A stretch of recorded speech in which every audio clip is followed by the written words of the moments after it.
And welcome to another episode of Gamerheads. My name is Roger, aka Rogue Leader 76, and with me, as always, are my co-host Blue, aka Writer's View, and my other co-host Mike, aka Pezman Mike. And we have a very special guest. We have Christian joining us this week. Yeah, aka Fulgan. Welcome all. We have a lot to discuss this week. We have a hot topic. We're going to be talking about how our video game reviews propaganda. So we'll go into that. We also have some game news and your listener feedback. Oh, and then we also have a giveaway for Hive Jump. So we'll be doing that in the episode today. But first, before we get into all of that, I do have a hot topic. I have an icebreaker for us. And the icebreaker is, what is one weird quirk about yourself that you're willing to share with our listeners? Oh, boy. I don't even know where to start with that, honestly. You go first, Roger. Mike, I was thinking, Mike, do you want to start us off? Can you start us off with this? I hate fruit. Do you What? really? I can't stand fruit. Really? Oh, yeah. No fruit whatsoever. No fruit whatsoever. Well, okay, let me take that back. I can have an apple every once in a while, but other than that, I avoid fruit like the plague. I don't know what it was, like something, I don't know if something happened when I was a kid or something like that, but to me, it's just the consistency and the texture of fruit. It seriously makes me, like, throw up. Like, if somebody's, like, eating, like a melon or a grape or something, I seriously, I gotta turn the other way. Because fruits have different textures. Yeah. Yeah. No, I just can't do it. Keep that fruit away from me. What about like in a pie or something like that? Is pumpkin a fruit? Technically. Technically, yeah. Then that's the only one I'll have. What about do you like, what about, I know it's not a fruit, but would you eat like rhubarb pie? Would you eat that? I don't I've never had rhubarb before. What? I'm willing to get I've also never had like raw meat at Christmas. Okay, I can understand why you might not have had steak tartare. However, Rhubarb's not very good. I'm going to give What? Mike permission on this one. What? All right, thank you. It's not. It's so sour and bitter. You have to put so much sugar in there to make it Well, good. that's true. That is true. That is also, true. it's poisonous. Just throwing it out there. Well, You trying to just the kill me, leaves? Roger? No. If you only eat it at a certain time, it's poisonous. But if you let it grow normally, it's not poisonous. Then it's fine. Well, I don't need to take that chance.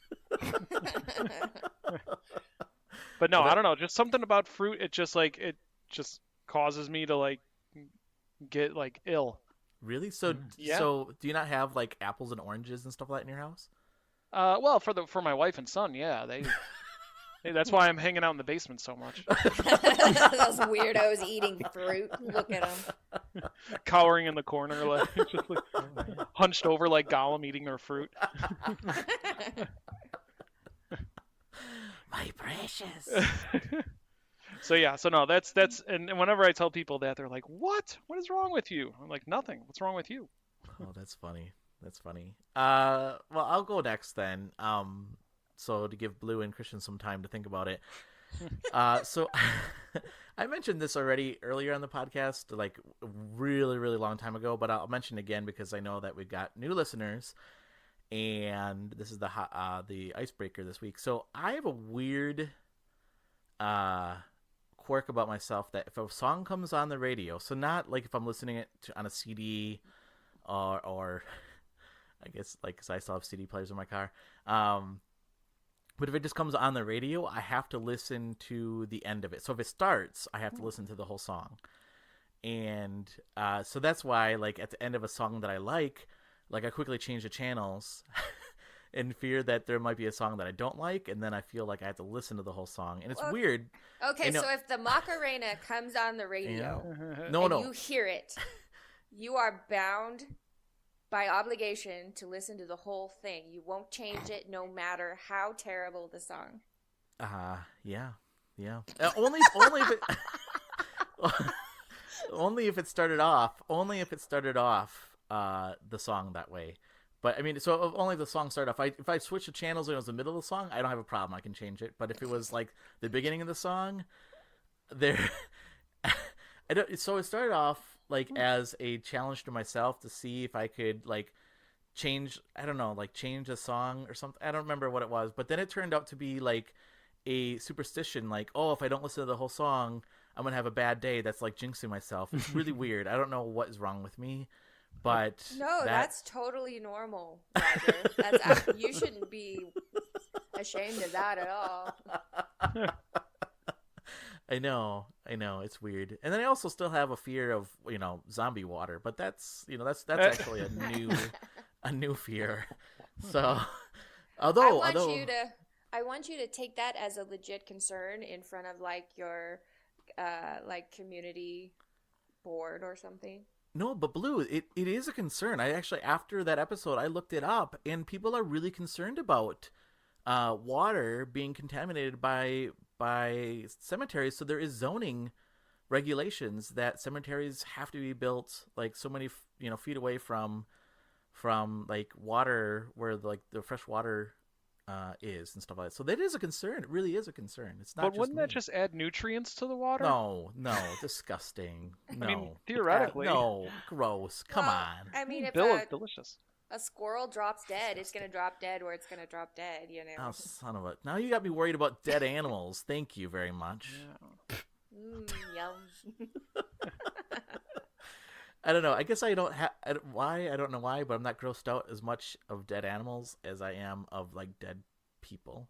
Well, dead animals probably won't give you Prion's disease. What? That's the disease you get if you eat people. Oh. It's like a neurological disease. Oh, is it kind of like mad cow? Yeah, kind of. Oh, disgusting. Okay, now I really am worried. And once again, the Gamerheads podcast takes a turn. Yeah, okay. Turn for the worst. We should get off of zombie water before everybody turns us off. Yeah. What about you, Blue? What is your strangest, weirdest quirk that you're willing to share? You don't have to share like the weirdest one if you're not willing to share one. But if you have like one that's kind of one that you're willing to share.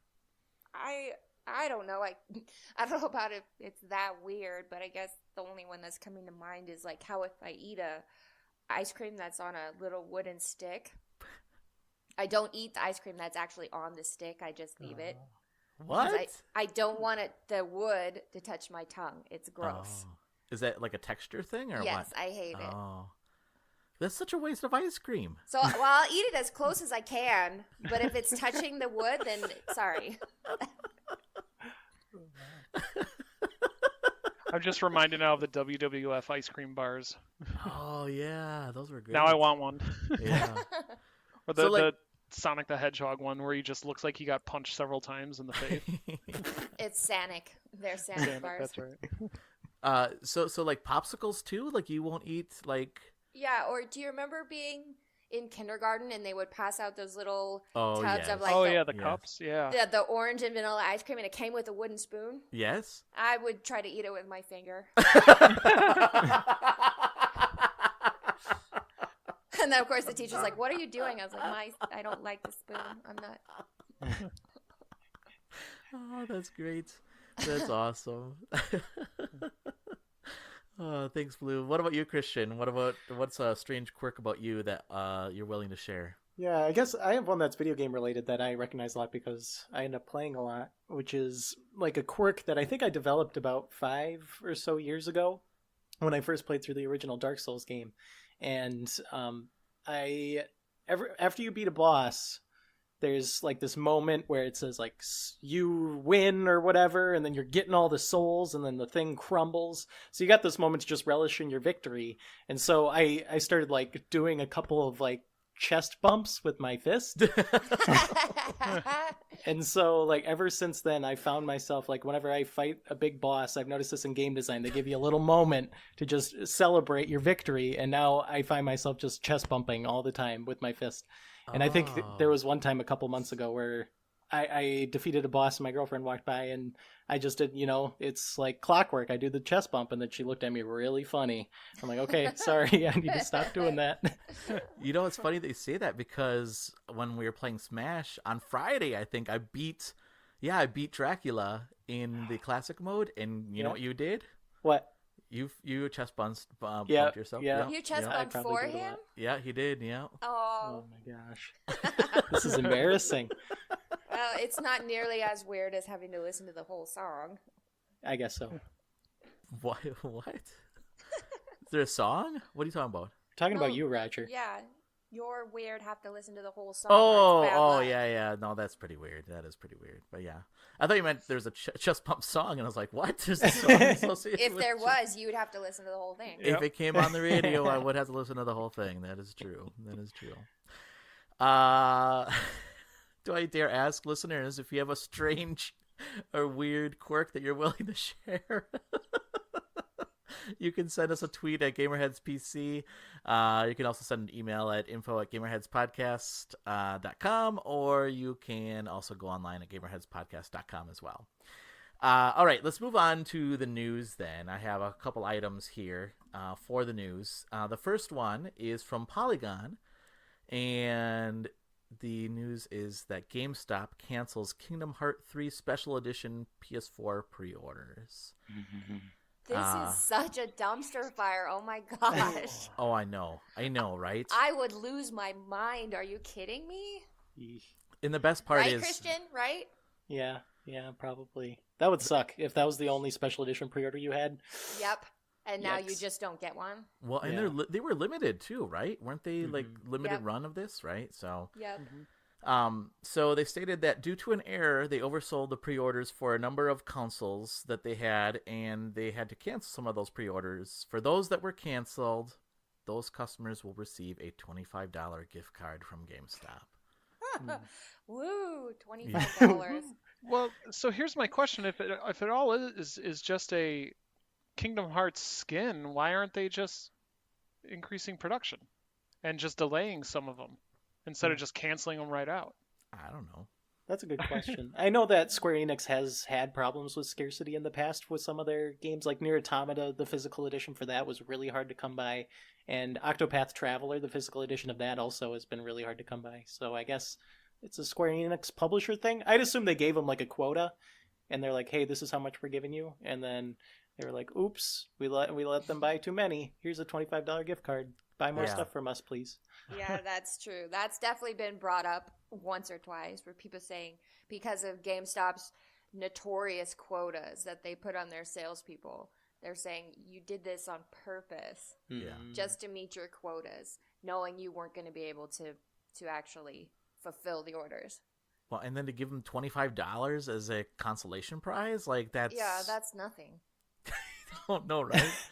Here's $25. That might be able to get you like half a game. Yep. Yeah, so it's like inviting them back to spend more money. Yeah, that's exactly what it is. Yep. That's exactly what it is. I mean, I think that there should have been enough to cover Kingdom Hearts 3. Like, that's absolutely ridiculous. Mm-hmm. But And then you hear like people saying how they sold their consoles that they already have in order to get the money for Oh. this special edition, and now they're Yeah. not going to get one. well, that's shame on them for selling something they don't have in their hands. So, What? I mean, Shame on the people? well, shame on them for pre-ordering it and then try to upsell it. Like, No. She means that they're trading in their old PS4s in order to get this one. Oh, Yeah. that. Oh, I'm sorry. I thought you were saying that they went online and they were trying to Oh, turn around Resell. profit. Yeah, resell Yeah. their. No. Oh, that's really awful. Oh my gosh, that's really awful. There it is. There, That's the reaction I was looking There for. it is. I mean, because like people were doing that with there was something I don't remember what it was, but they would go out, the NES classics.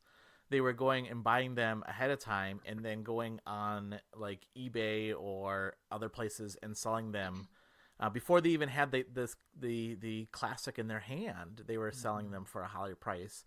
And I know that a lot of those people got burnt because they never got the classics. But then I was like, well, shame on them for, trying to turn up. Not saying against people trying to turn a profit, but come on, like that's you don't have the product in hand. What they were showing was like, here's my receipt that I have it. But Yeah.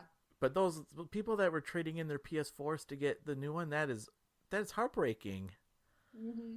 Oh, now they have to go buy the. Oh my God, I would be livid if I See? was. Lose oh your my mind. gosh, That's what yeah. I was saying. I would lose Yeah. my mind. Wow. The next one here is from Nintendo Wire. Blue, do you want to read this next one? Yeah. This is very sad for all of us, perhaps. But Metroid Prime 4 development has been scrapped and then restarted with Retro Studios at the helm. Yeah. They were saying that development wasn't up to Nintendo standards, so they had to restart the whole project. Yeah. That's that is sad, but I mean, it's sad in the short term and hopefully good in the long term. Though Yeah. definitely people are going to be expecting a lot more from the game now when it finally does come out. yeah, exactly.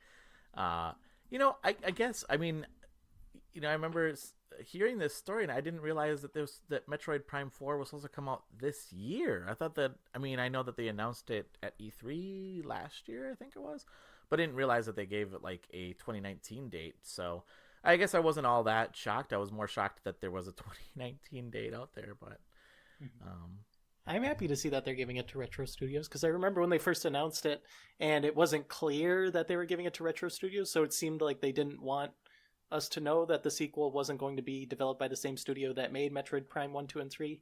And I think some rumors saying it was being developed by like Bandai Namco or something like that. Oh. And like that made me kind of lose some confidence in the project, because Retro Studios, they have like pretty much as close as you can get to a flawless record. They made the first 3 Metroid Primes, which are by most accounts fantastic. And they've also made Donkey Kong Country Returns and Returns Tropical Freeze, which are my 2 favorite Donkey Kong Country games. So they know how to make games. It's just going to take a long time for them to finish it, I assume. Yeah. So do we know what studio had it before it turned over to Retro Studios? I would have to look that up. I'm not certain. Yeah, I'm not either. The article made it sound like it was with somebody else, and now it's given to Retro Studios. So, but they didn't name who had it before, so I don't know. The next one is from Loot Gaming. Christian, you want to read this? Sure. The UK government wants to hear from you. Is gaming harmful or helpful to society? Yeah. So the House of Commons created a committee to find if video games are harmful or hurtful to our society. Apparently the decision stems from the fact that the World Health Organization has stated that there's a category for gaming addiction disorder, which I believe we talked about on this podcast before. Yeah. So this is an interesting topic. Yeah. Do you want to go through... Do you want to read some of those questions that they're asking? Sure. Do you think gaming is helpful to society? Helpful or harmful? Or harmful, yeah. Do you want to keep going? Yeah, you want me to go one after the other? Yeah, Sure. just read them all. It's fine. How does the design of a game keep you playing for longer? What help is needed for people who are concerned about the amount they are gaming? What responsibilities do game designers have to their players?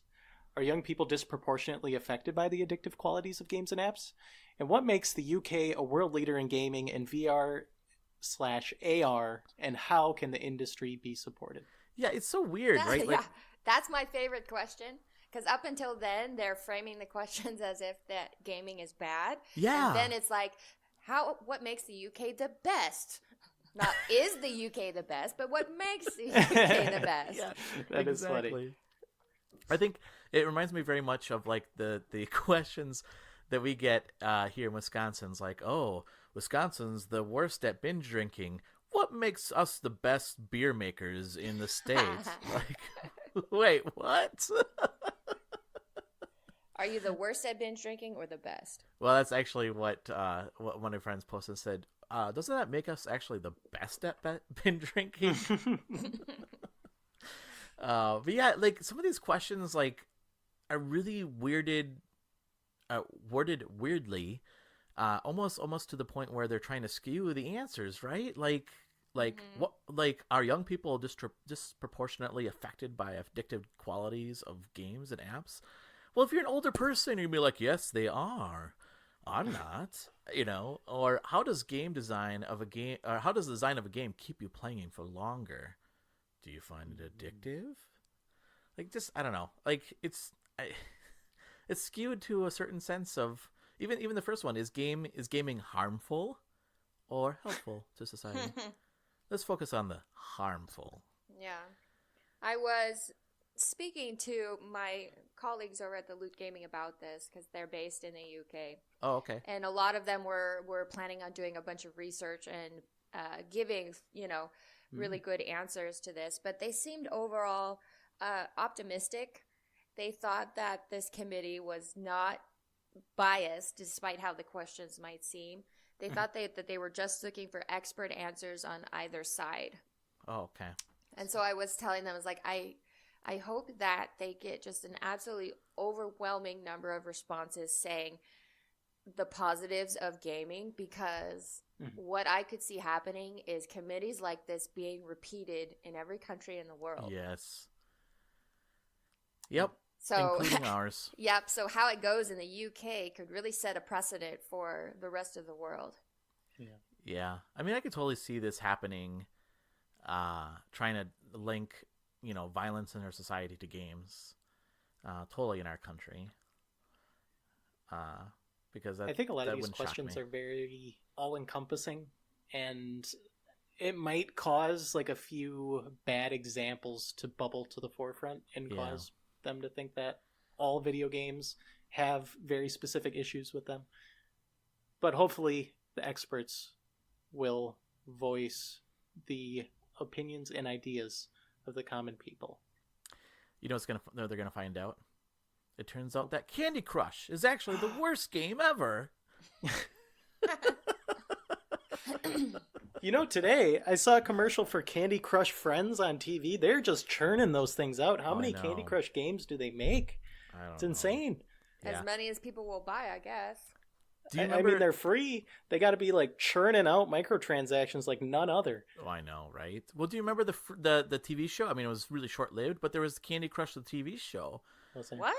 Yeah, it was a really short-lived game show. It was like one of those right between like the when the season ends and the new season begins, like in a couple months, right? So they always do these like weird game shows. Like right now they have like Who's Behind the Mask or whatever that singing show is. Which, I don't think is going to last. But they always try to throw out, like, weird shows.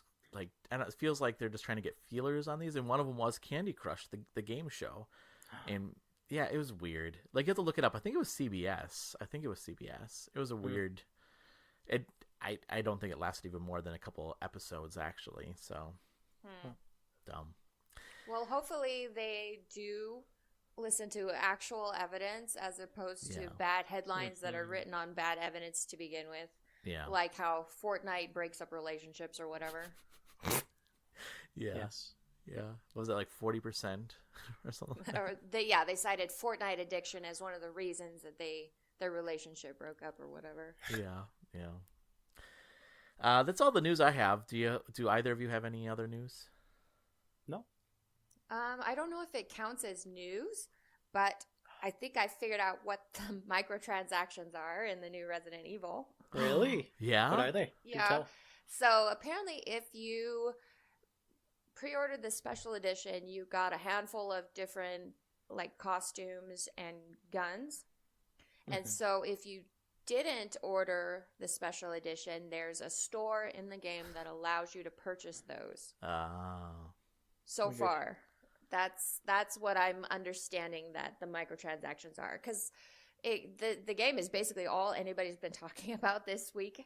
And so then I asked people, what are the microtransactions? And most people came back and said, there's microtransactions in here? What are you talking about?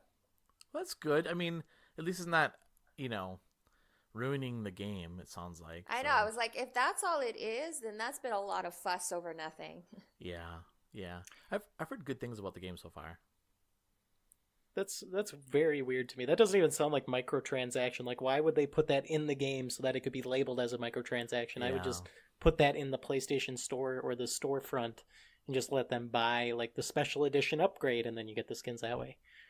Well, considering how bad what a bad taste microtransactions leave in people's minds. You know what I mean? Like even we talked about it. Like, oh, microtransactions. I don't know about this.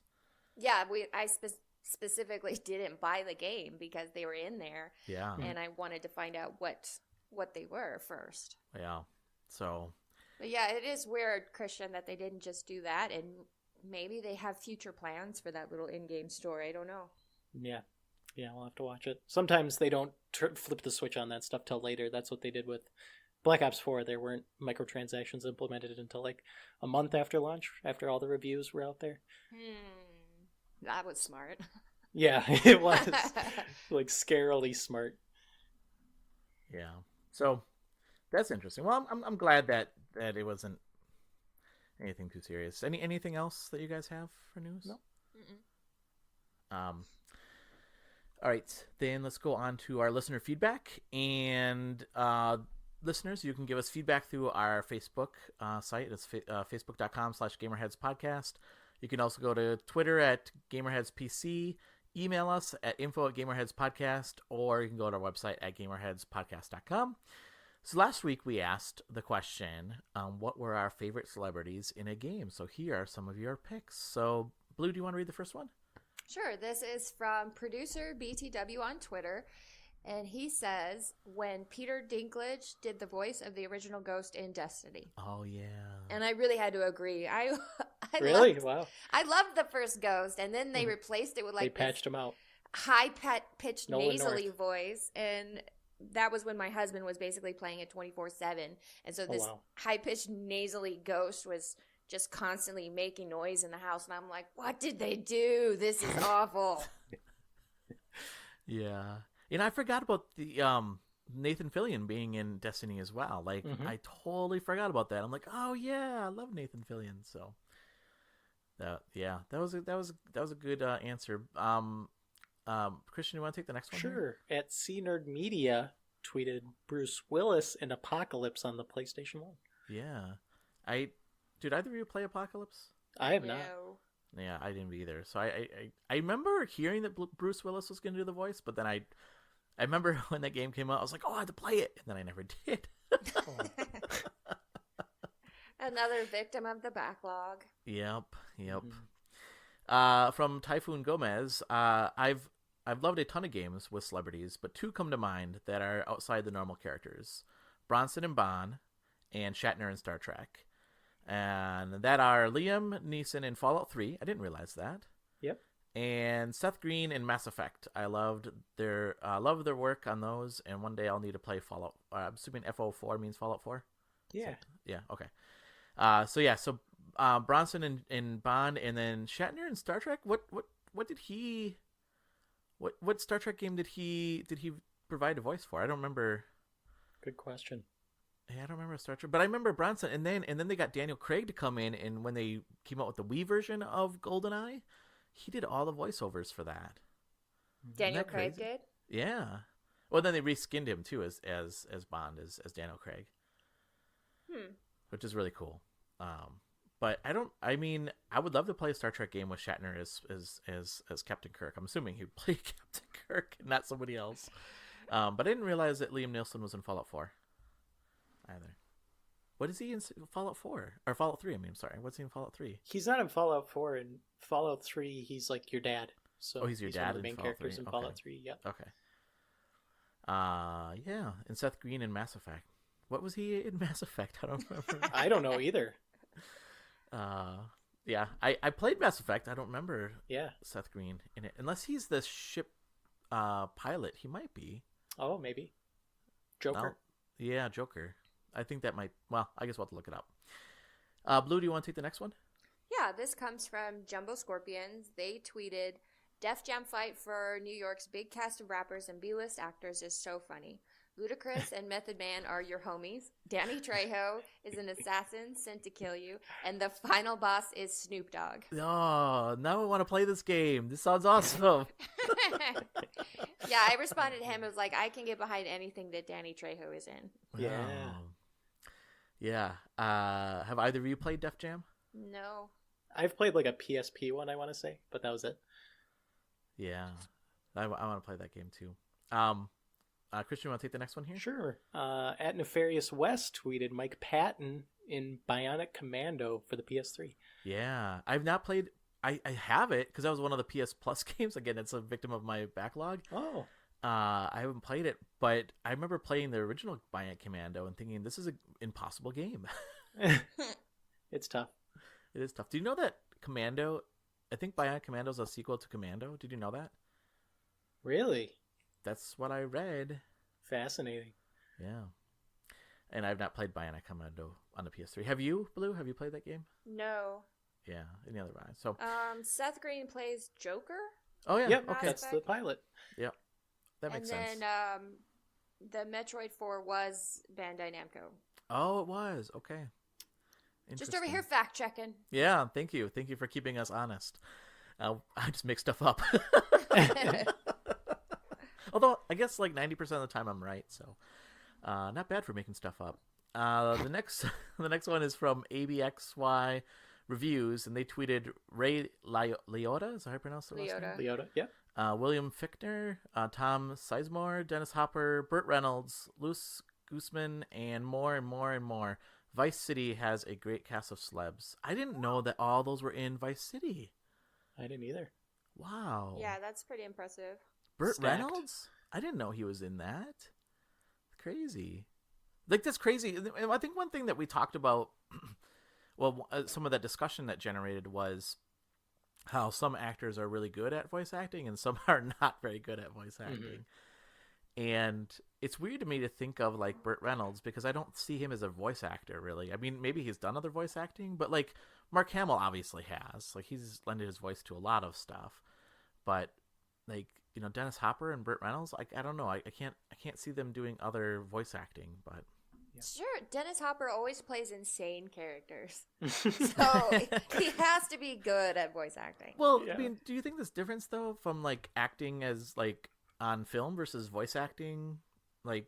Well, there's some differences, but I imagine, not being an actor, that the principles are the same. Yeah, probably. I mean, I don't know. I mean, sometimes I feel like you're just reading lines. Maybe you are playing off other people, but I don't know. I guess maybe we'll have to interview a voice actor and get them on our show and ask them, so what's the difference between acting and voice acting, and see what they have to say. So, last week we also discussed during our hot topic what subscription services we thought were the best value. And Blue, do you want to read the response we got from Red and Blue Dave? This is from Red and Blue Dave, and they said, on the topic of value for money on subscriptions, I think Xbox One and PS Plus are both good value as you're able to family share on both. Me and my son use both on both consoles, and so we get our money's worth. Yeah. Mm-hmm. That is awesome. And I know a lot of people that do share subscriptions amongst family and friends that way. So... you know, Nintendo has that family plan, but it is a little bit different because you have to pay more money for that too. So, but I wish I would have done that. And I would have shared it with both of you. But oh well. Okay, so then that was our feedback. The other thing we asked was that we had a contest going on for Hive Jump, and we asked people to give us a review on iTunes, but I also accepted reviews on our Podbean site as well. And anybody that sent in a review was entered for a chance to win Hive Jump on the Xbox One, the game code for that. And we do have a winner, and our winner is Killjoy 376. Woo! And they Go wrote, Killjoy. Great podcast. I love to see you guys play Miles Secret Castle. Talk about one of the hardest NES games. I used to love that game. Milan's. Milan's. Is that how you pronounce it? Oh, Yes. okay. Obviously, I've not played it. Yeah. So thanks for the feedback and thanks for the suggestion. I will have to give that game a shot. I know that Mike said that they might add that to the retrospective wheel that they do on the Controller Thor's podcast. So, but thank you everybody that provided feedback on our show. We really appreciate it. It helps us grow as a podcast and grow as a community as well. So thank you for participating. Before we go on to our break, then why don't we talk about the games that we're currently playing? So Christian, since you are a guest, I'm going to give a little feedback here. So Mike did have to step out. He'll be back for our hot topic, so that's why. if I don't call on him, that's because he stepped away. He ghosted us. Yeah, he ghosted us. So Christian, what are you currently playing? Well, I've been playing a lot of games, a lot of video games. Since we last spoke, I got a PlayStation VR headset, and so I've been chipping my way through the PSVR games that I wanted to get to.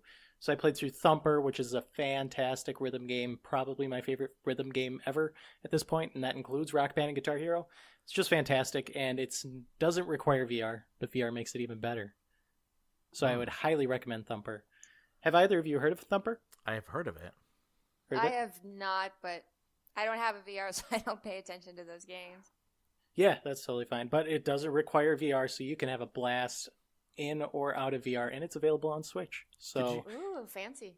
Did you play it both VR and not VR? Yes, I did. And is there a significant difference between both of them? There isn't. It's exactly the same game either way, but in VR, VR gives you a heightened sense of depth perception and size and scale. So I found I had an easier time playing it in VR just because that's how I started playing it, and that's kind of the timing that I was used to.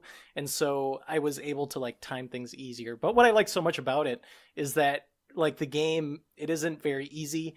And after you finish a level, you're just smacked in the face with another challenge. It's okay, good job. Wow. Go again. Wow. Do it again. And so you kind of have to get into this sense of rhythm. And it put me in this head space where I actually felt like I was playing an instrument, which is better than I can say about playing Guitar Hero with a plastic guitar in my fingers and pushing the colored buttons when the notes hit the screen and then pressing the plastic strum thing. Yeah. I like Thumper, the colored buttons. Yeah, it is. Yeah, it's fun. I like Guitar Hero, but I think Thumper as a music video game does things extremely well and requires you to tap into that musical brain that you have to have operating. Thumper, fantastic. Does it have music, contemporary music or rock music, or what is the music? It does not. Okay. So the music is very different, and that's why it also it also contributes to that sense of it feeling like you're playing an instrument where it's not overt, there's not really blippity bloops playing in the background while you're playing. There's kind of this droning beat in the background, and every obstacle you overcome kind of has its own melody that it adds to the track that you're playing. So the recurring melodies are what are super effective in Thumper, because you'll pick up on these melodies that are happening over and over, and all those melodies are just the same obstacles put in your way. So you could just close your eyes and then just do all the obstacles based on what you're hearing. And I really like the feeling of that.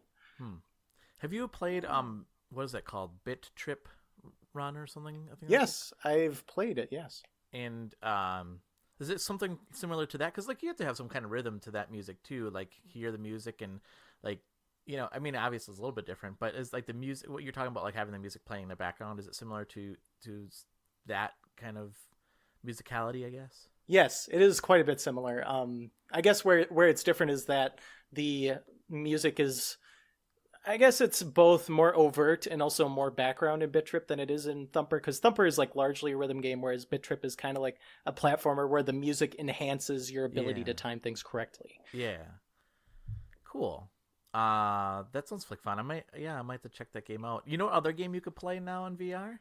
What's that? And you can play without VR too? What's that? Star Trek Bridge Crew. That's right. You mentioned this, Roger. You mentioned this to me. I could be the captain, and you could be the helmsman, and I could boss you around. That'd be awesome. Yeah, my dad was a Trekkie. I like how he already assigned the roles. Yeah, my dad was a Trekkie, but Star Trek, I haven't watched any of the movies. I've watched one episode, so I can't. What? I'm sorry. Have you? Do you know anything? Wait, if your dad's a Trekkie, why aren't you Well, I've seen the J.J. Abrams movies. There you go. Okay. But you have not seen any of the original series? No. I think I watched the very first episode with the lizard guy in the rubber suit. No, that's not the first episode, by the way. Oh. No, the first episode doesn't even have Captain Kirk. It has Captain Pike. Really? Oh, yeah. Okay. Yeah. Oh, no. Yeah, it does. It has Captain Pike in it, yeah. So you did not watch the very first episode. I'm sorry. It doesn't even. The only person that's similar in there is Spock, and then they came out with Captain Kirk, and then they go back and talk about Pike. It's a really good series. You have to watch it. Maybe Blue. Maybe someday. Blue. I didn't say anything. Are you a fan of Star Trek, Blue? No, not at all. And that's great for people who love it, but I'm not one of those people. Oh, I love Star Trek. Anyway, So anything else? yeah, I loved Thumper. It's not VR mandatory, but VR made it like awesome. Probably one of my favorite VR experiences thus far. I also played through Moss a couple times to how get the was platinum that? trophy. It's a little cutesy platformer where you control this little mouse with this little sword, and you like Yeah. hop around in this world. It's got the storybook aesthetic. It's pretty short. It's only like 4 or so hours tops your first time through. But it's really enjoyable because of it. It doesn't overstay its welcome, and it's really a nice, tight little platforming experience. It's very cute. Yeah, see, that was one I definitely wished was both VR and non-VR. Yeah. Yeah, it's tough. There's a lot of motion control stuff in Moss, and what makes VR so effective is its ability to depict scale very effectively because I believe it's 3D, so you're looking in two lenses, and like it gives you that 3D effect as well. And so what makes Moss so effective is that the mouse looks like it's like the size of your pinky finger. And so you can just see it running around, and you can like lean down and look at the cute little mouse running around. Or if you solve a puzzle with the mouse, you'll give it a little high five with the controller. And you'll be like, yeah. And it's so Aw. cute. That is pretty cute. So if you get closer, like, so if you have the VR on and you like bend down and get closer, does he get bigger? Yeah. Like it's like realistic. So I mean, like as you get closer to things, they look bigger. And so Yeah. that's how it looks. Come on, Roger. Of course it's a realistic high-fiving mouse. I know. That's Yeah. Christian, when can I come over and play this stuff? Oh, we'll have to see. Maybe one day after work we'll have a VR fest. That'd be awesome. Anyway, anything else? Yeah, I played through Moss, liked it a lot. Played through Job Simulator, got the platinum trophy in that. That's a fun little distraction, not really too substantial. I played through Rick and Morty, Virtual Rickality, which is by the same Job Simulator developers. Very fun. Platinum that as well, but it's also kind of functions best as a distraction. Fun. Yes, Job both fun. Simulator sounds like the most boring game ever. No. Yeah, it's From the good. outside, not knowing anything about it, Yeah. that sounds like the worst. No, Blue, it's fun. It is fun because you can like. Well, okay, it's not all that exciting, but you can do like funny things in it. Like you can take your your stapler and throw it across the room, and somebody like gets hit with it. Like it's you take place in the future, right? And like you're a human, Yeah. and everything's run by like computers, right? Yeah, I think the conceit of it is you go to a human museum to see what things were like back in the day. And so they're like, why don't you try office job?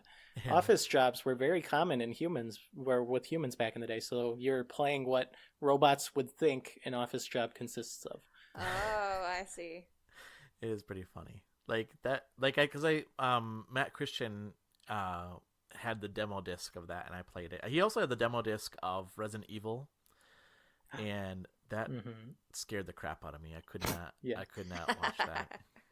Yeah, I played through Until Dawn Rush of Blood, which is a launch game for PSVR, and it's spooky. Lots of jump scares. I don't handle those well, and especially in VR. I just close my eyes and scream, "Stop! Go away! Go away!" Thanks to your It mom. doesn't go well, but it's surprisingly good for like a launch thing on VR. But the motion sickness is kind of bad because you're in a mine cart, and Yeah. whenever the mine cart like goes down a hill, that's when I start getting queasy. Yeah. Yeah. It's very interesting. I haven't had a lot of motion sickness problems, but there are very specific games where it's pretty bad. Yeah. Did you play Astrobot? Did you say? I did. Astrobot Rescue Mission. I finished it and got the platinum trophy. Fantastic.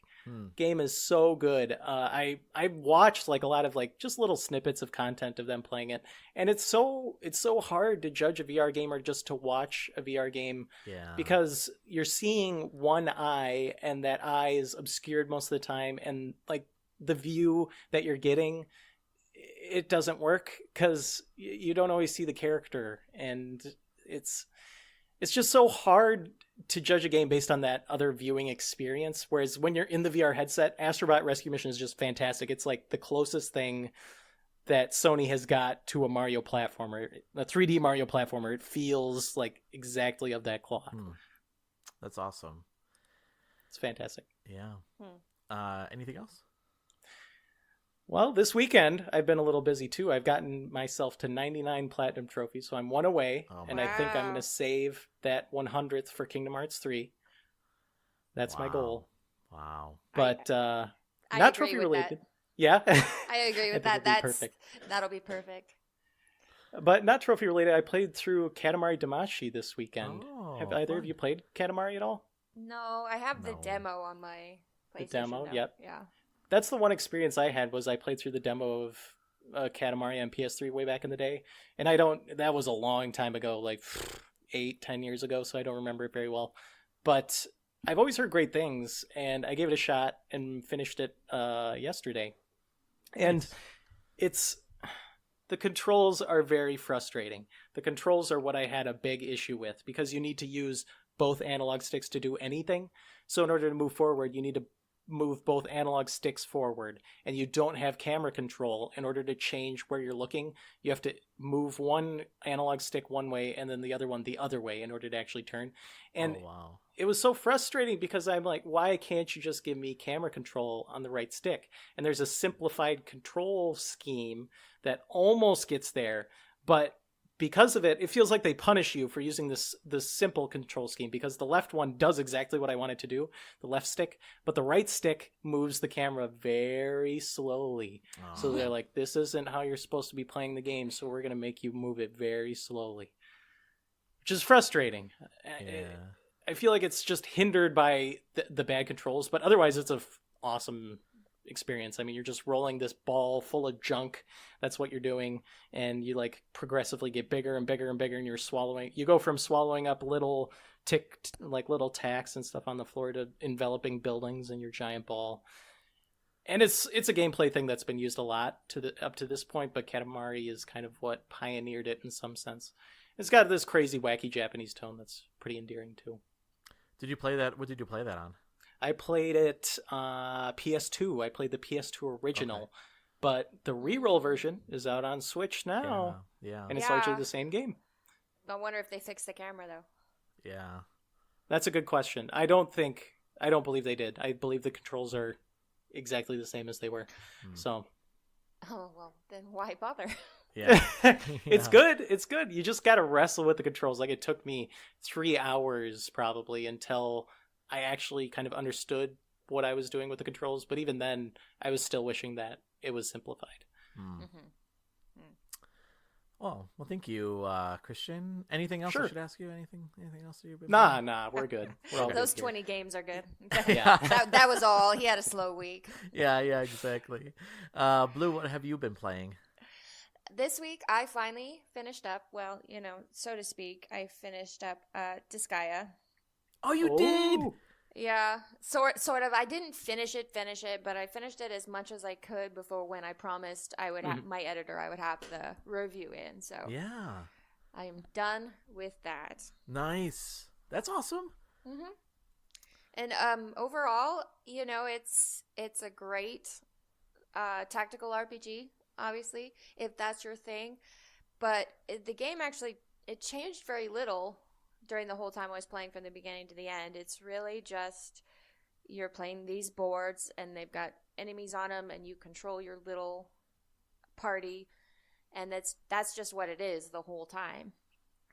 So if that's your thing, and obviously that is so many people's thing. Yeah. People love this game, but I was definitely like I don't love these strategy battles enough to just do nothing else. Yeah. To just sit here and do these little battles for hours and hours and hours and hours. Was the story enough to push you along a little bit? Yeah, and see, that's the thing is I think the story is so fun and the characters are so fun, and I wish you didn't have to work so hard for it. You know what I mean? Yeah. Because you'd be absolutely fine. You'd be going through the levels, and then it'd be like this huge difficulty jump, and just like you hit a brick wall and you're done. And then you have to go grind for like 3 hours, and then you can come back and maybe you can get another piece of the story. Yeah. It's like, is there just like a way to make this more accessible? Yeah. And I suppose maybe if you're going to do that, you just need to watch the Disgaea anime or something. If the story is all you want. But Are there any difficulty settings, or is it just the one? I believe it's just the one. Honestly, I didn't look. I gotcha. There could be. But kind of it's Disgaea 1 Complete, of course, is the remaster of the PS2 version. And then my absolute biggest complaint about the game is kind of like what you were saying, Christian, is the camera is so awful. Oh, no. So the camera follows you. You have your cursor around the board, and the camera follows you, but is not at a fixed height. So if the cursor goes up suddenly onto like this hill in the terrain, then the camera jerks up. Or if you go down into like this gully, then the camera jerks down. And Lord forbid you should do those two things in succession. Because it's just like, it was giving me such a headache. Oh, geez. And then also, sometimes, if you're not paying attention, your cursor will drop off the board completely. Yeah. And it's like Really? you fell off the earth. And then you have to like, where is it? I can't find it to put it back on the board so I can keep going. It's just, I could only play the game probably in like half hour, 45-minute bursts because the camera gave me such a headache every time. Yeah. So I've been playing it too, and I will say that's my biggest complaint too. Mm-hmm. But one thing that I have been doing, then I just would rotate the board around. Because one thing that happened to me was there was a bad guy hiding behind a brick, and I didn't realize I could rotate the camera around. I'm like, where? Oh, and he got you, didn't he? No, he didn't get me. He just sat there, didn't move. So I didn't know what was going on. I was like, was I supposed to do something else? Am I supposed to trigger something? And then, oh, go ahead. I was just gonna say, because it won't tell you No. that there's still an enemy remaining. It will just let you figure it out. Yep. And then I realized, I can turn the camera, and then I turned it, and I wrote, or not the camera, but the board, and I shifted the board around, and there he was. I didn't even hit a corner. I was like, oh, hi, how are you? Now you're dead. Yeah. Yeah. And like that's the other thing is you can rotate like 90 degrees. There's 4 different perspectives you can take on the board, but it won't ever give you an overhead. Yeah. And so sometimes if there's a playing spot that's like down between some mountains or something, there's nothing you can do to see it. There's no perspective that will allow you to see that spot. Yeah, I agree. I think that is my probably because I had the same thing where the cursor kept falling off the map, and I was like, "What the heck?" And it was like kind of frustrating. I just had to keep turning it until I could, get to where I found the cursor again, and then get the cursor back up.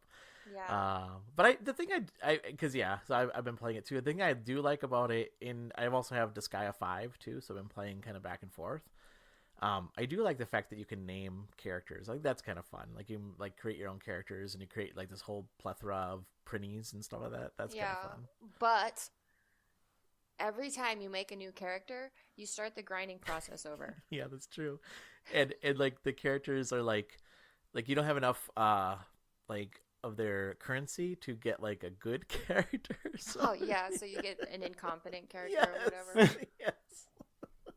Although Disgaea 5 gives you so much currency in the beginning of the game that you can actually make stronger characters in the beginning. So well, even in 1 though, when I played long enough and I had all kinds of hell, which is the currency, HL. Yeah. And I could make actually good characters. They still start at level 1. Yeah, see in and Disgaea 5... you still have to grind them up, and I'm like, now I don't want to make new characters. Yeah, see in Disgaea 5, you can actually spend hell points to raise them up to your current level, which is nice. So, yeah. So, I mean, it's a good experience, and the problems that I had with it, I think were mostly just because it was a PS2 game. The quality of life things that would probably be fixed in a remake versus a remaster. Like how there's no obvious way to compare 2 pieces of equipment. So if you're trying to decide which sword you want, you have to like keep switching back and forth instead of just looking at them side by side. Just that kind of stuff. You played that on a Switch? Yes, I played that on a Switch. My review will be up soon on the wellreadmage.com. Nice. You'll have to tweet it out, and then I'll share that. I shall. Do you play anything else? The other thing I played this week was the Anthem demo. Oh, do tell. So, as you probably heard, it was kind of a disaster at first. Yes. It was basically just nobody could get on for forever. And then when it finally did get on, Oh no. like about every 30 seconds it would disconnect you. Oh no. So you'd be there unable to move, but the enemies would still be able to move, and so like you're just standing there like on fire because one of them set you on fire, and there's nothing you can do about it. You're just That's waiting amazing. waiting until you get connected again. So Yeah. it definitely I think the demo is going to be a good experience as far as the company is concerned. They've learned a lot probably. Mhm. But as far as the actual game, it's Destiny. Oh. Really? It just is. It looks exactly like Destiny, and it Uh-oh. looks like it's designed exactly the way that to make a Destiny player feel comfortable without skipping a beat. Like the way the cursor moves is the same, the way the characters look, the way the epic music that plays during the loading screen. It all sounds exactly like Destiny. Wow. When you finish a Fascinating. world event, this treasure chest pops up and everybody runs to the treasure chest and grabs their thing. Or when you pick up items, they scroll by on the right side, just like they do in Destiny. Oh. What the heck? Is it third person or first person? It's third person. It's funny because I let my husband play the demo too, and I was like, "This is Destiny." He's like, "No, it's not. It's way different. It's third person." Not in the world. So, yeah, to be fair, there was differences of opinion in my house about whether or not it was or was not exactly Destiny. Yeah. Yeah. But you can play Destiny in third person too, can't you? I think you can actually. Yeah. But the biggest, the one meaningful way that I saw that Anthem was different from Destiny was that you have the jetpack and you can kind of fly around like Got some Iron verticality. Man. Yeah, it was that part was pretty fun. But then it's annoying because you can only do it for so long before your equipment overheats and you have to stop. Yeah. So it's like that's the one thing that sets Anthem apart, at least in this demo. Mhm. The one thing that sets Anthem apart from Destiny, and they limit you on it. Oh. Did your husband like Anthem? Like, because I know he likes Destiny, right? He's a Destiny he guy? loves Destiny, and Yeah. he liked Anthem. Okay. So I Do you think, think and it's- that's. I'm sorry. Go ahead. Oh, I was gonna say, do you think that that's a game that would attract people away from Destiny to play this instead? Well, I don't know, because anecdotally, I've been looking at people talking about Anthem on Twitter, and it seems that either they hate it because Yeah. it's exactly like Destiny, or they love it because it's exactly like Destiny. Hmm. And so then I don't know if this is a very specific crowd that they're going after with this game. Yeah, Mhm. I think guess it's hard. Yeah, Because- it depends on if you like Destiny or not. I don't know. Yeah. Well, and I mean, so most people that I know that play Destiny have like a crew that they play with. Mm-hmm. And I think that you would have to like convince that whole crew to switch over to this other game, don't you think? Yeah, I don't know. Apparently, he was talking with his coworkers, and he was saying he got to play the demo, and they were all so jealous that he got to play the demo, and they didn't. Oh, wow. So, yeah, I don't know. It seems like there's definitely interest in the game for sure. I guess it just remains to be seen. Yeah. I think if there's something that'll set Anthem apart, which remains to be seen, I guess, with what's actually in the demo is the story, because BioWare's developing it, and they're known for their very in-depth narratives and world building. But I feel like they're kind of limiting themselves by making this largely multiplayer and like a shared world experience. You can't really Yeah. go crazy the way you can in a single-player focused thing. See, I was thinking that same thing because when you're at like the village hub or city hub or whatever it's called in the demo, you can go talk to people and then it gives you a choice of responses. And I was thinking that it would be cool if how you answered the questions or interacted with people changed the way the game plays. Yeah. But if it's multiplayer, they can't do that because they need to make sure everybody has the same experience. Yeah. Well, yeah, because Destiny kind of, at least Destiny 2. I didn't play much of Destiny 1, but Destiny 2, I beat the initial story. And, like, while, like, there was a story there, you know, like, you could ask your friends to come play with you, but if they already beat the story, it's just that they're running through it again with you. So, but yeah, that would be interesting if, like, the way that you answered things. But yeah, I think that's hard because, like, you kind of have to railroad people through this is the experience we want to give you, you know? Mm-hmm. So, Well, yeah, and you can have people playing together if if one person is on one story track and another person is on Yeah. another story track. Yeah. Yeah. I mean, otherwise you would just have to have them do it all over again. I mean, it's like what they do with Diablo, right? Like when we play online Christian with Diablo. Like you beat the story and I haven't yet, so you have to do the whole story over with me. Yeah, but you're getting the same story either way. Mhm. Yeah, that's true. That's true. Yeah, interesting. When does that game come out? Do we know? February. Really? That soon? Yeah, I think in like a month. Even though this has been such a disaster. Yep. Yeah.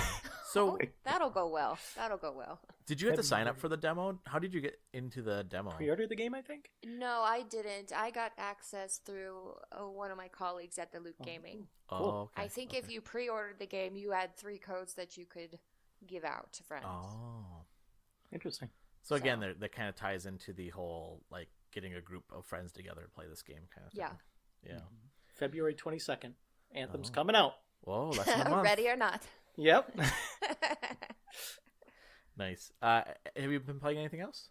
Yeah, basically that. Yeah. Those two.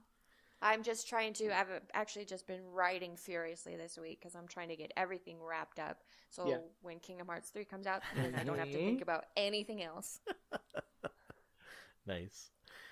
For myself, so I've been playing one game a lot, and I was hoping to have it beat by this episode, but I'm not quite have it. I don't have it quite beat yet, and that's Mages of Mystralia. Mhm. And so I'll review it next week on the podcast for sure. But I will say this: I'm enjoying the game tremendously. It's really a fun game. So yeah, I don't want to get into too much of it because I want to talk about it next week. But it like I don't know, it has like this Zelda-esque kind of feel to it, and the artwork is really good, and the gameplay is really fun. And yeah, I'm enjoying it. So you can actually watch me streaming it. I've been streaming it a lot, so you can go to Gamerheads podcast. You can go to twitch.tv/Gamerheads podcast, and you can see a lot of my streams of the game. So I've been enjoying that game quite a bit. Other than that, I think that's really all I've been playing. It's funny when we were given a review code for that game, and it's out on PS4 already and PC. I think it's been out for a year, so I'm reviewing the Switch version of the game. And what I saw was like, oh, this game is really short. It's only like 4 hours long, and I'm already into like 10 hours into it. I'm like, it's not 4 hours long. There's no way this game's 4 hours long, unless they just like didn't try any. Because there's so many different puzzles and things you can do in the game. Unless they didn't do any of that, which I don't know how you can't. They because speed ran it and then complained it's short. Yeah, exactly. That was actually the biggest complaint on the one like I said, I don't want to read reviews, but I wanted to see how long it's going to take me, like what people thought, and there's like too short, 4 hours. I'm like, I don't know what you've been playing because this is not 4 hours. But I'll give my full review next week of the game. So with that, then let's take a break. And then when we come back, we'll get into our hot topic, and that is our games reviews, just propaganda. So we'll debate that coming up.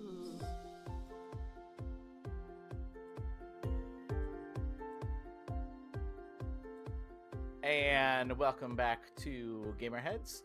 This week, our hot topic is our game reviews, just propaganda. So there was a couple video posts on this, and I'm sure there's other articles as well about whether or not video game reviews are just propaganda. And I wanted to explore that with the cast here, and then obviously listeners, if you have ideas or thoughts or questions, and after you listen to this, feel free to reach out to us and ask us your questions you have. So I have a series of questions, but obviously if you all have something else, feel free to jump in. So the first question I have here, why? So one of the things that they point out in this particular article is that it's the reason that they think game reviews are propaganda because user scores and critic scores are so different. There's like a big disparity between like the critic scores tend to be higher and the user scores tend to be lower. Do you think that this is because of propaganda, or do you think there is something else going on here? Well, I think maybe we should give some background on the video we're watching because that's kind of a really out of the Yeah. left field question. Yeah. Okay. Go ahead. Yeah, you talk about that because I didn't know how much to get into that video. So once you Oh, no, bring that's that up. okay. So I'm looking actually for the video so I could tell you who did it, and I can't find it. But basically, it was this guy was asserting that the big game review outlets, they want to keep their relationships good with the studios and the publishers who put out these big games, and so they are inflating their reviews and their scores to where a mediocre game suddenly turns out as being awesome and like a bad game turns out as being mediocre. And then in this way they can not only preserve their relationships with the studios and the publishers, but they also guarantee that they continue to get exclusive access to certain things.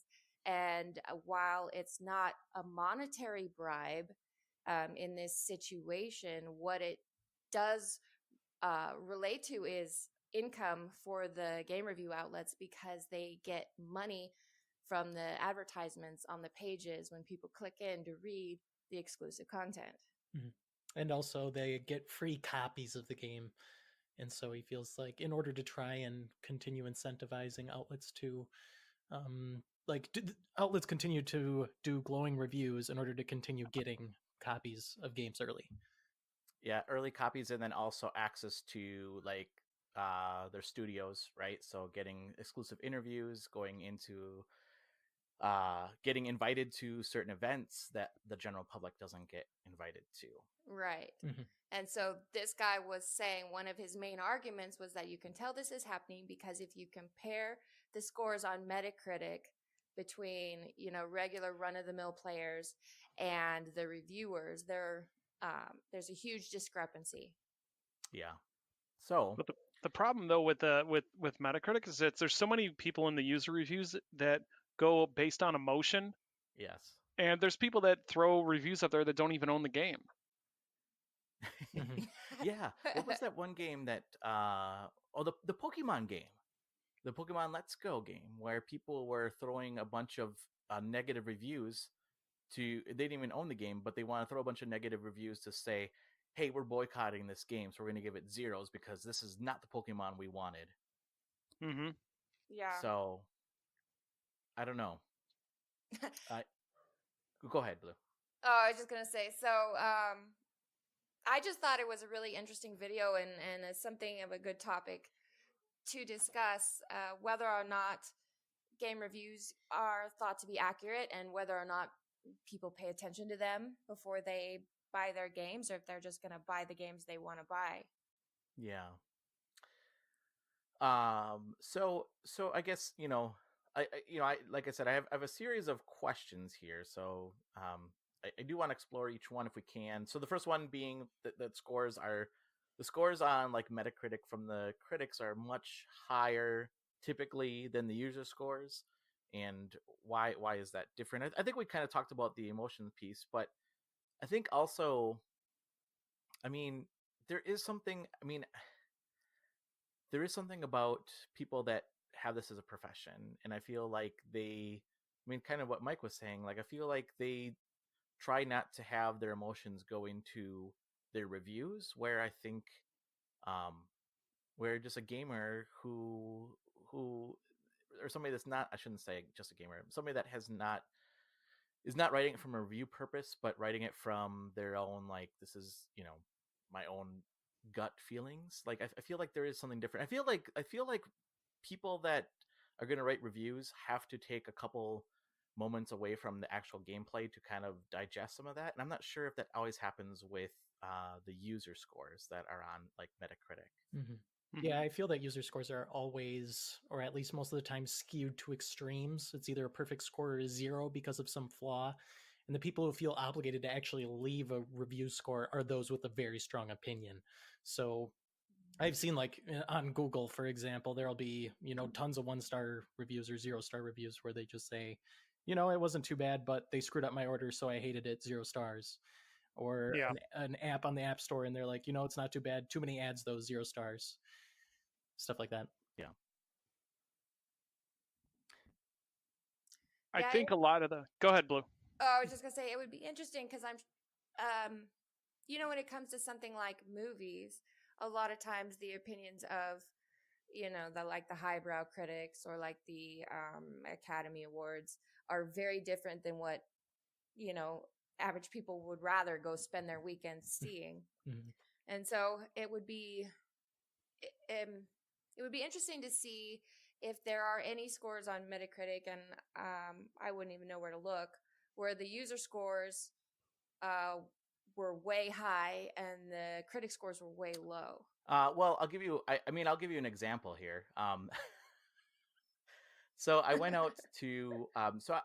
So we're not as Gamerheads. We're not part of the critics reviews, but I do post on Metacritic part of our as user reviews, right? Our reviews, and I'll post like our reviews in the users' comments. And one of the games that I posted was Fight of Gods, which I posted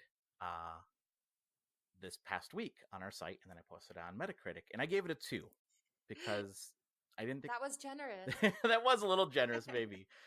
And I didn't think it was, there was some aspects of the game that I thought were well done, but it just didn't. There wasn't enough in there that I thought that it was going to get a higher score than a 2. So I went out to other users, and a lot of the critic. Okay, so the critic scores on this was 39 overall score. And then I went to the other user scores, and most of them were low, except for one. And this one person wrote, surprisingly good game, enjoying a lot right now. Easy controls and combos. The hate for this game comes from only the butthurt Christians mad at Jesus being represented. And I was like, first of all, like, I was just going by myself. Like, I'm not religious, and I'm not like that. I wasn't offended as like a religious person. I just thought it was just in poor taste. It was tone deaf. But then I was going through the rest of the reviews here, and all his reviews are either 10s or 0s. So like Y2K, which we also posted, and we gave it a C-. That's just on our site. And he gave that a 10. He gave Pokemon Let's Go Pikachu a 0. Lame. That was their response. That's an objective review. The next one, yeah, Very well thought out and well written. Well, you thought that one was good. This one's even better. Super Smash Brothers, best game ever, best game ever, best game ever, best game ever, best game ever, best game ever, best big game ever. IGN will be hiring this guy at any minute. So everything's a 10. Ironically, he gives City Skylines Nintendo Switch Edition a 10, but gives the PS4 edition a 0. He says in his Nintendo Switch version, the game works perfectly in Switch. Don't hear Sony trolls or bribed press, all lies. And then his PS4 version is full of bugs. Better get the Switch version. It works perfectly. Are we hiring for reviewers? Because we need to snatch this guy up before somebody else does. Oh, brother. I think that exposes another thing where this video in particular, he uses a lot of Metacritic score discrepancies as evidence, but those are just scores. Those are just numbers. That doesn't take at all into account the actual content of any of these reviews. And a lot of time when you're writing an in-depth review, it has to be in-depth. So you can't just, let one thing weigh the entire thing down and just let that right off the game because of that one thing. Like a review that I wrote, which is representative of a Metacritic score under the critic score, is asterisks and obelisks, and people really didn't like that the score was influenced by the price of the game. And you see, it goes either way here. People just can't be happy with how critics are reviewing things. I think there's like, take what I'm saying with a grain of salt, because I do write game reviews and they are represented on Metacritic. Yeah. And I think that review scores aren't exactly the best way to stamp a quality onto a game. But it goes either way, where critics, they often review things higher than 0s because they have to go in depth. They have to find, they appreciate the effort that's gone into making this thing that might have a couple of very bad things associated with it, as opposed to me reviewing a game very poorly because of like the price is too high or something like that, but I still enjoyed some of it. And then people are like, this website is just reviewing things poorly to get clicks. Yeah. And then you can't win when you're reviewing a game. Yep. Yeah. I remember. Well, we were talking about that this past week, Christian, where you We were. reviewed. Yeah, you reviewed Megalith on the Megalith. PlayStation Yes. VR. Yes. And you didn't give it a very good score. No. Because you didn't think it was a very good game. And man, there was one person on there that just in the comments just ripped you apart. Yeah. Yeah, it's fun. It's fun seeing that. But yeah, if you go on Metacritic, look up Megalith. My review is the one review on Metacritic for that game, and then the user scores are significantly higher. So I mean, take what I'm saying with a grain of salt, but this guy's video essay isn't necessarily representative of everything. Yeah. Agreed. Yeah. But it Oh, is sorry. good. Go ahead. It does raise good discussion points, which of course is why Absolutely. we're here. Yeah. Yep. Yeah. Another thing that in that video, and we talked about, was the fact that reviewers do get special access, either getting invited to like studios, which be awesome if we did, but we but we do have interviews, right? Like we have behind the scenes interviews. I get to have. I mean, I talk to a lot of the game developers, and so we do have access to that. And we do have access to the games ahead of time, so when we do get review copies. So do you think this affects the game reviews that first of all that critics do, but do you think that even affects the reviews that we do at Gamerheads? I think that yes, I will agree with that, because I've witnessed it firsthand on a site that I used to write for. We did we negatively scored a Konami game, and they did not take too kindly to that, and we haven't received anything since then. They basically said, okay, you're going to review the game this way. And it was not like it was like a terrible review. It was, it was an objective and professionally written review, but still they just didn't like hearing that. So I will say that it's both parties are definitely part of this. There's the game publishers that say, hey, if you're not going to give us, they don't say in those specific words, but basically if you're not going to praise this game, then we're not going to provide our games to you. And then on the flip side, there's media outlets that say, well, we need to have this kind of stuff coming in, so we can't be, we can't be as objective as we want. Mm-hmm. I think it's both parties are equally to blame at this. And then I think anecdotally, getting blacklisted by Konami is like one of the easiest companies to get blacklisted by. Yeah. But I did look up that video. Wait, Blue, did you say easiest or not easiest? Easiest. Oh, okay. Yeah, they blacklisted Kojima from their own company. So. And then you can get, so we're in good. Yeah, we're in good company you then. can get blacklisted for talking about why they blacklisted Kojima. Yeah. But since we've been talking about this guy's video, I looked it up. I did find it. It's by Upper Echelon Gamers, and so I felt like we just needed to put that out there in case people want to know what specifically we're talking about. Yeah, Definitely. no, that's a good point. Like you're saying, Mike, though, with the games, like trying to review a game better in order to continue getting coverage, I feel that's a bigger issue for smaller publications who don't necessarily or have a difficult time getting their foot in the door with these larger publishers. And I feel like that's not who this video is talking about. This video is talking about like the big time publications who are getting their reviews up on the critic scores on Metacritic. And so they're, arbitrarily big. And because of that, I feel that the bigger publishers are going to give them their games regardless, because at that point, any coverage on a big site would be good coverage to an extent. Yeah, true. I agree. Except for Kingdom Hearts, apparently, right, Christian? Exactly, yes. What? Yeah, everyone hates Kingdom Hearts. No! Don't read any reviews because nobody likes them. No, that's not what I It's meant. not- I meant that that The game fans are going to like it regardless. Don't read the reviews, guys. No, that's not what I meant. I meant to say that that a lot of reviewers are not getting Kingdom Hearts. That's what I meant to say. That's true. Yes, a lot of them are not. There are a lot of leaks. Yeah. So I mean, I will say this, that we interview game developers, and I don't think that influences the review I give to a game, though. Like, nor does getting early access to a game and or a review copy, I should say. It doesn't, at least. I mean, I know, like, Blue, you reviewed a game, Knock Knock, and I know you said, "Oh man, I sure hope that, like, I don't, I think like something along the lines, like, I I just hope you weren't messaged you like and worried." said that I hope you weren't trying to get a relationship with Icepick Studios. Yeah, That's all I asked. So, Blue, do you remember what I said to you in response to your message? I do remember, and it was a good answer. You said if they can't handle criticism, then they shouldn't be making games for the public. Yeah. So that has been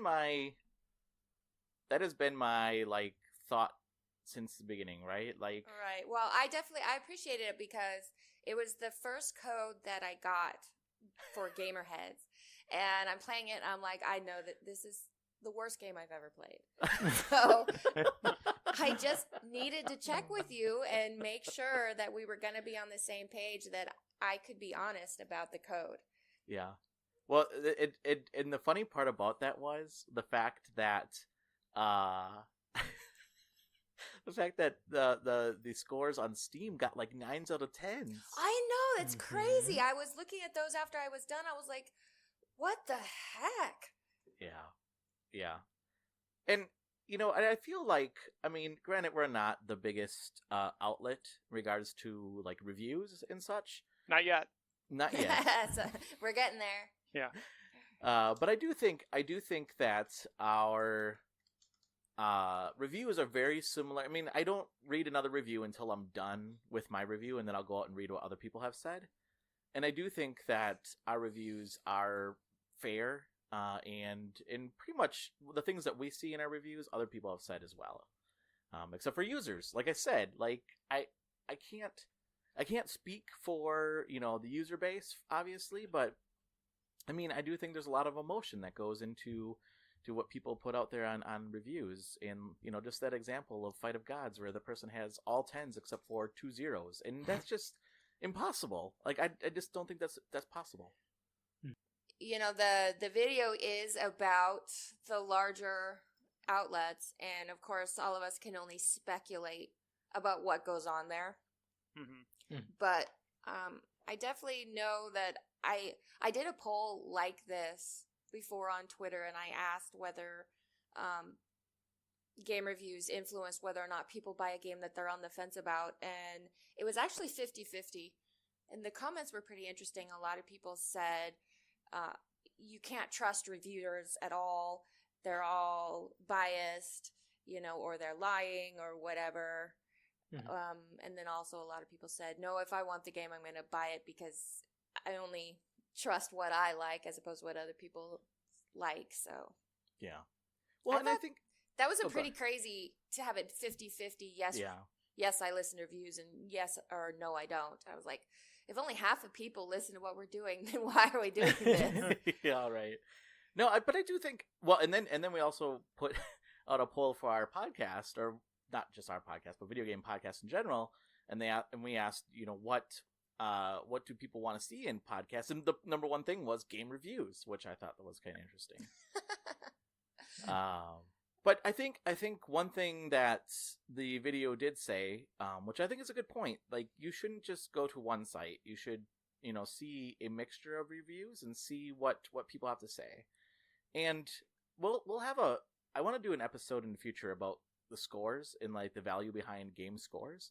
But I will say this, that not all scores mean the same to each reviewer, right? Like I don't know if that's fair to say, oh, if, you know, Push Square gave it a 7 and I don't know, some other site gave it like a 8 or a 5 or something like, oh, look at that. Like I think each reviewer and each score is like just, you know, they have their own things that they review. I don't think you should take the scores as like, I don't know, as like the law or as gospel. Holy word, as gospel. That's the word I was looking for, as gospel. Thank you, Christian. That's because you're not religious. You couldn't think of that word. That's right. That's true. Even though I did go to school for religious studies.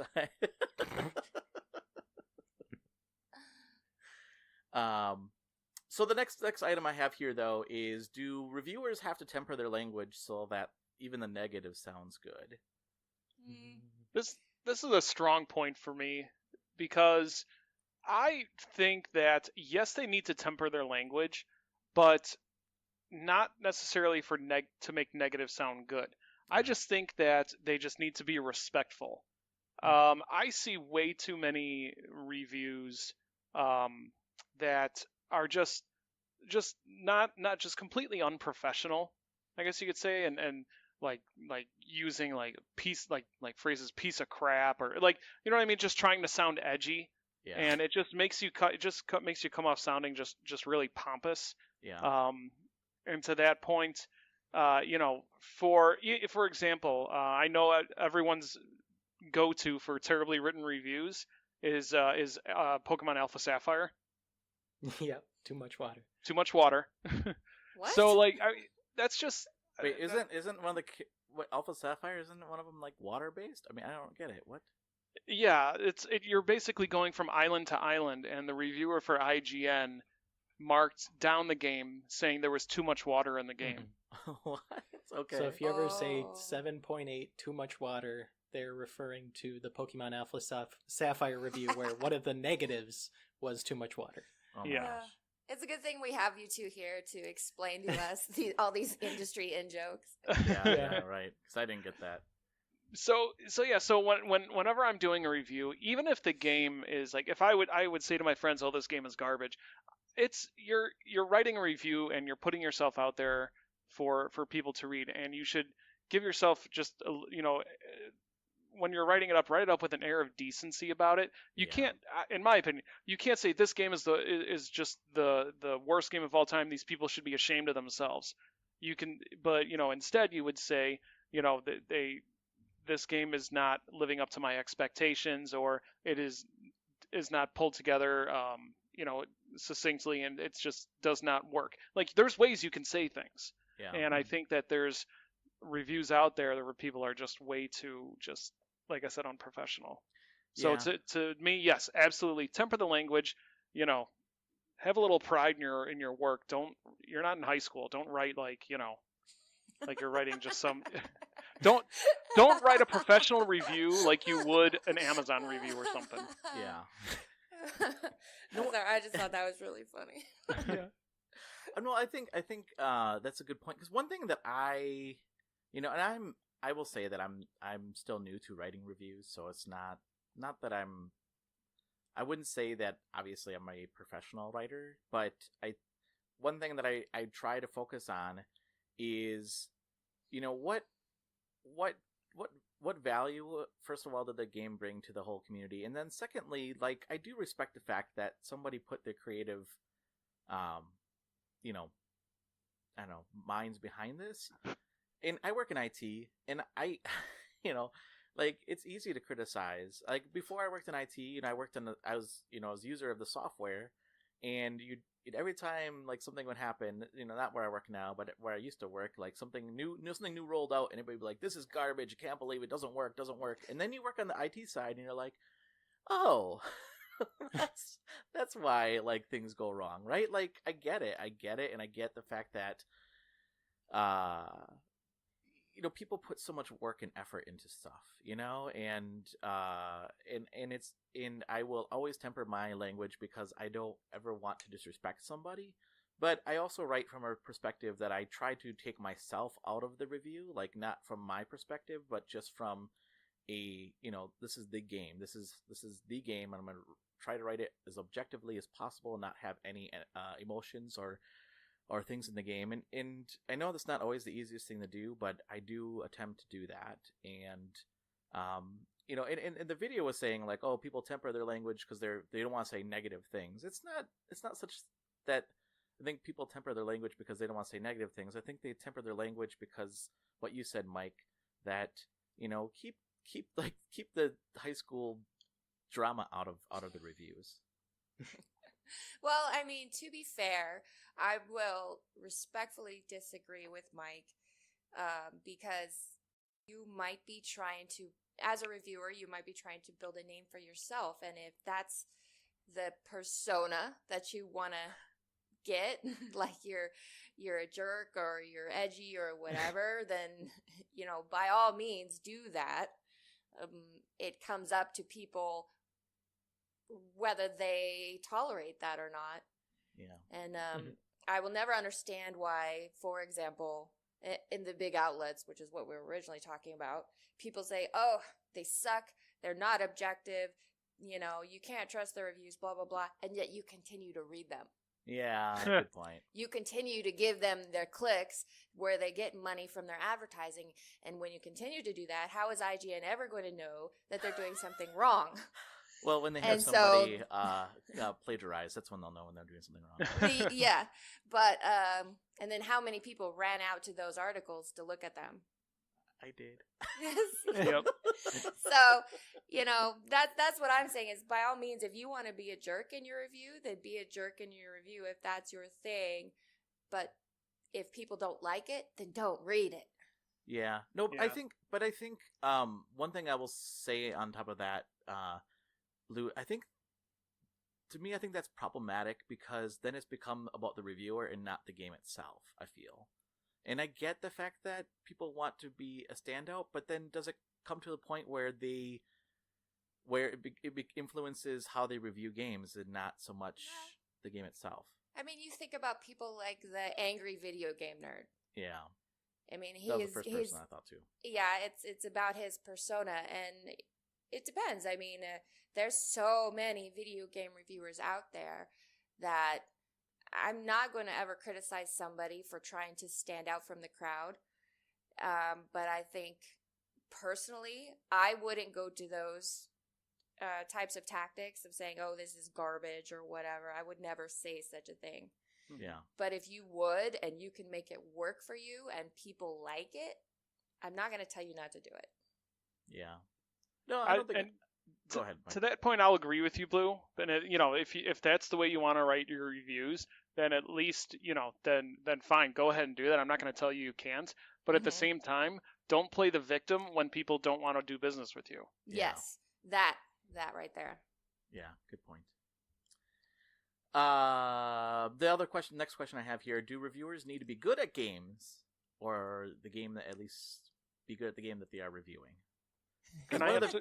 if one of the videos that they had was in that video, which did make me laugh, was I guess The infamous Cuphead example. Yeah, That was exactly. brutal. I'd never That was seen brutal. that, and I was like watching the video What was because that? the That was guy. all I over love the internet Cuphead. back in the Cuphead's day. amazing. Who gave Cuphead a bad review? I need to know their name. No. I need to know their No, no, it wasn't. It wasn't a bad review. Oh, It wasn't. okay, good. It was the It fact was that they. a video of this guy. He's trying to play the tutorial, Yeah. and it comes to the part of the tutorial where he has to jump and dash to get Okay. up onto a higher ledge, and he can't do it, even though Yeah. like it tells it right above it what to do, and he can't do it. And I'm just watching him like, no, come on, you can do it. Too. Jump I know, up me there. too. Yeah. Use your brain, you can do it. Well, and the thing is, like, I'm not good at Cuphead, but at least I was able to make it past that part, and I thought, oh no. Like, if you can't make it past something that I can do, then you're really bad. Yep. Can I answer this question also Yeah, with 2 words? Yes. Skyward Sword. Oh. There was it GameSpot? I'm not sure who there was an infamous review for Skyward Sword where this guy just completely just destroyed the game in his review, and it turned out that he just wasn't using it wasn't controlling it the right way. I think he was using the Wii remote trying to pay attention to the sensor bar as opposed to using it with the Wii Motion Plus. Oh man. And then he like refused to retract his statements in his review. It was something like that. It was a long time ago, so. Wow. But yeah, so to that question, you need to have a decent knowledge of how a game is played if you're gonna give it a good score. Yeah, I agree. Well, I there's would. Go Go ahead. ahead. I was just saying, there's an example of a major outlet giving a bad score to a big series. Yeah. Yeah, that's true. I could be wrong. I'll have to do some more fact checking. I would say for me personally, I don't care how good the person is at games. They could be the worst person ever because I feel when I'm reading a review for a person, I identify with that personality and I follow them specifically because I feel like my interests or the way that I would play games would be very similar to them. And as such, I would enjoy the game in a similar capacity to how they did, regardless of how good or not good they were at any particular game. And so I feel with something like Metacritic, that just puts a bunch of reviews into a meat grinder, spits them all out into this one 2-digit number, and then everyone just takes that as, like Roger said, gospel for how good the game is. And I feel like that loses some of the individuality of game reviews and all the time and effort that people put into crafting these, very carefully constructed paragraphs dissecting what is and isn't good about a game and what might make you like it or not like it. And so, I mean, if one of my favorite reviewers is the worst at all games ever, because I am, I would be okay following them. I'm sorry, Christian. I'm not buying that, Mr. Platinum. Yeah, no kidding. I'm sorry. Like, you're not bad at games. That's the problem. You're, like, good at every game you touch. Not every game. Except for a balloon fight. Yep, you kicked my butt in that. Balloon fight is the worst game ever. Oh. Well, that may be, but I still beat Christian. Oh, that's fine. In my opinion, I freaking hate balloon fight. Although I don't think you're on the show, Christian, when I talked about it, but I did beat you once at Smash Brothers. Once. You did. Mm-hmm. You did. Mm-hmm. Very impressive. I think the example you're talking about, Mike, is kind of technical competency and just kind of getting the game set up properly. Because in that instance, it sounds like that individual wasn't necessarily, like, they didn't get the technical aspects set up correctly, like the console itself wasn't functioning as intended. So, I mean, in that example, I feel like you're correct in saying that that review probably wasn't valid. But given that, the controller is working properly and their console is working properly, the person could not get past the first level and write a review to some extent, and I could still get some value out of that. Mhm. Yeah. No, yeah. I'm actually in that situation right now. Yeah. Oh, no. Yeah. I am trying to review Black Sea Odyssey. Oh, yeah. Which is a twin stick shoot 'em up. Mm-hmm. And I just, for whatever reason, I cannot wrap my head around the controls. I just can't do it. Oh, no. It's so difficult because you control your little guy with the left stick, and then you got to aim with the right stick. And, because it's a shoot 'em up, there's 4,000 things going on the screen at the same time. Yeah. And so yes, I don't know how I'm going to do this one. I'm going to have to come up with something. Do you have to have another button to shoot too, or is it automatic shoot?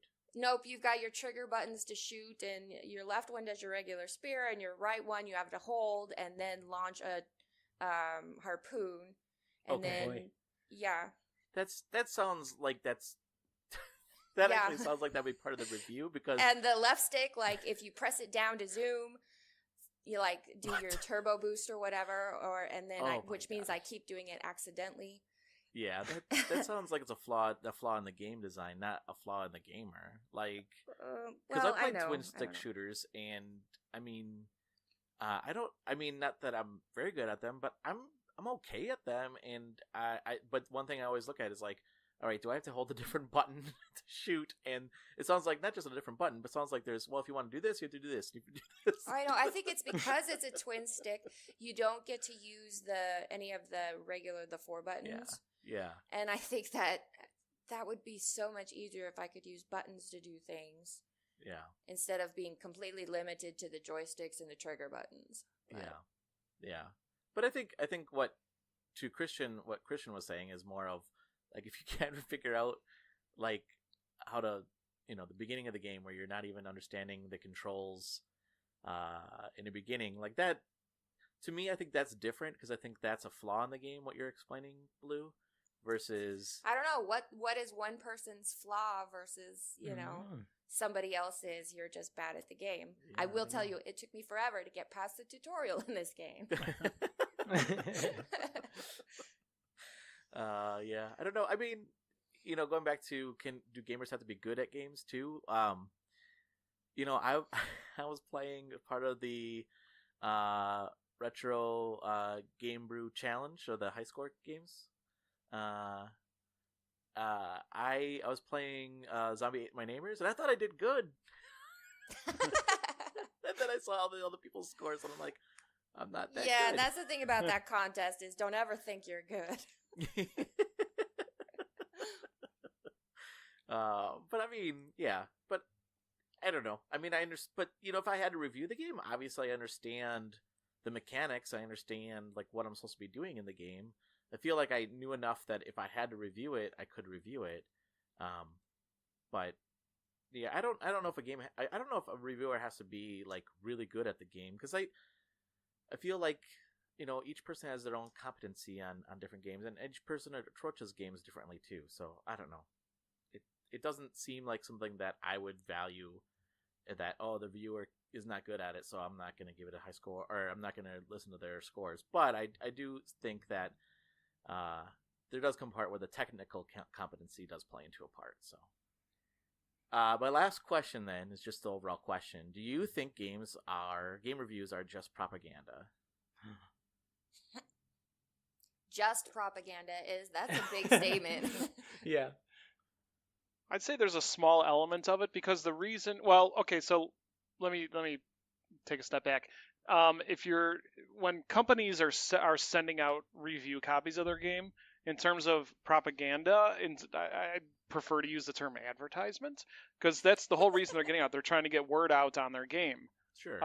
So that it's not disappearing among a sea of releases that week.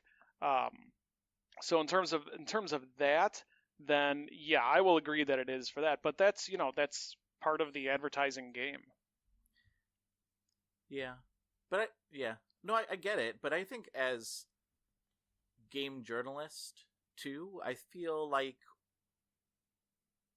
I don't know. I feel like we're fair. I mean, and I know that video's not talking about us. Well, he did say mainstream and critics alike, which I don't know if that means us, but I mean, I do feel like as game journalists, I take that as a very important responsibility. And I'll go back to Fight of Gods, because that was the lowest game I scored. And I wrote. I mean, I wanted them on the show. I wanted to interview them, but they didn't have time. But I wrote them really hard questions. They said, send us your questions and we'll answer them as part of an article. I'm like, great. And I asked them really hard questions. Whether or not they answer those questions, I'm not sure. But as a game journalist, I wanted to know, like, why, like, what was their intention of the game? So I asked them hard pressing questions, and I didn't think that I was, being unfair either. I think these are questions that need to be answered, and I wanted to know what their answers were. Also helps give you insight on the game that you're reviewing. Exactly. Yeah, I guess specifically with Fight of Gods, I'd be really interested to hear their answers. Because if I made a game and I felt like my intentions were being lost or people were misunderstanding, I would definitely welcome the opportunity to set things straight if I could. Yeah. Mm-hmm. And that was my thought too. And and I didn't pose it as, I found your game offensive. What do you think of that? It was, some people have said this game can be viewed as offensive. Like, what was your intentions of the game? What was the reason that you included some characters and you didn't include others? Like, those are the questions I wanted to answer. Whether or not I get answers, I don't know. But as game journalists, I feel like that is our duty to ask those hard pressing questions. I know, Blue, I mentioned this to you once, that I wanted to be the Charlie Rose of a video game, but just not Charlie Rose himself. Like, I think he does a good job with interviewing. It just turns out he was like, that was actually one of my biggest heartbreaks when I found out he was a big jerk. Because I really thought Poor Charlie Rose. Roger. I know. One of my heroes turned out to be like the biggest jerk in the world. But I do think that I could still take away like the way he interviews people and his philosophy of asking like not easy questions sometimes. Mm-hmm. So I agree. I don't know. I'm sorry, I didn't mean to step on anybody's toes. Does anybody else have any thoughts on if video game reviews are just propaganda? I found it kind of interesting how his main example that he used to try and push that point was Far Cry 5. Yeah. And kind of, because the point got kind of muddled by using Far Cry 5. It wasn't exactly clear the point that he was trying to get across. I think he was trying to say that Far Cry 5 largely reviewed well because it didn't take any particular political stance.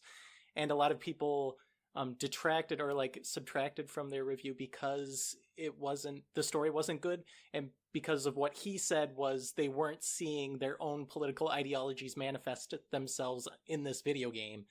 But I feel like that's not the case given a lot of other politically charged story video games that are out there, like BioShock, for example, which plenty of people herald as one of the storytelling greats as far as video games are concerned, is extremely political and doesn't necessarily depict ideologies that a lot of people would hate on their face, taken at face value.